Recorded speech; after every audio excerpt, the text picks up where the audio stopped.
तो उस ब्राह्मणी ने इशारा किया, एक उंगली दिखाई। अब जैसी उसने एक दिखाई तो अब ये था तो बुद्धिहीन तो था ही, तो पीछे से ब्राह्मण बोले एक उंगली दिखा रही है तुझको, तू दो दिखा। उसने कहा दो। अब जैसी दो दिखाए तो वो ब्राह्मणी बोली क्या कह रहे हैं ये? बोले तुमने क्या कहा? बोले मैंने तो कहा एको ब्रह्म द्वितीयो नास्ति, एक ही ब्रह्म है, दूसरा नहीं है। तब ये क्या उत्तर दे रहे हैं? बोले ये कह रहे हैं कि भगवान दो ही हैं। बोले कौन? बोले ईश्वर सर्वभूतानाम हृदय से अर्जुन तिष्ठति, एक तो बनाने वाले एक बनने वाले, दो ईश्वर हैं। ताली बजाने लगे ब्राह्मण, बोले जीत गया जीत गया, हमारा जीत गया। उसने तीन उंगली दिखाई। अब जैसे उसने तीन उंगली दिखाई तो जो सामने ब्राह्मण खड़ा था उसने चार दिखाई। बोले अब ये क्या कह रहे हैं? बोले आपने कहा कि ये संसार त्रिगुणातीत है, लेकिन इस त्रिगुणातीत संसार को जानने के लिए चार वेद हैं, ये कह रहे हैं।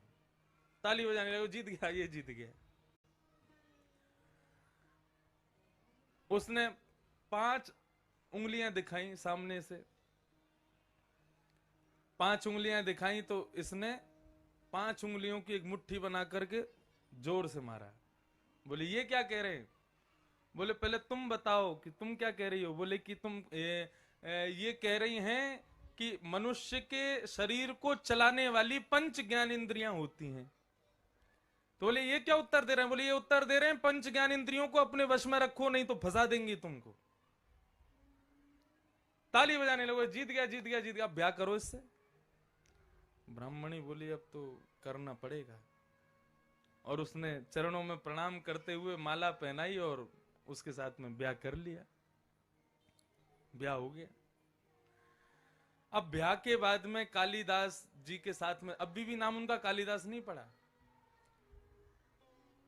घर पर आ गए, एक साथ दोनों रहने लगे। सब लोग इधर देखो इधर देखो, वंदे मातरम चल रहा है वहां पे।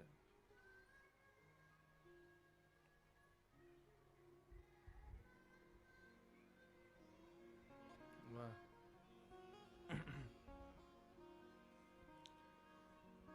इसमें तो खड़े नहीं होते ना, हैं?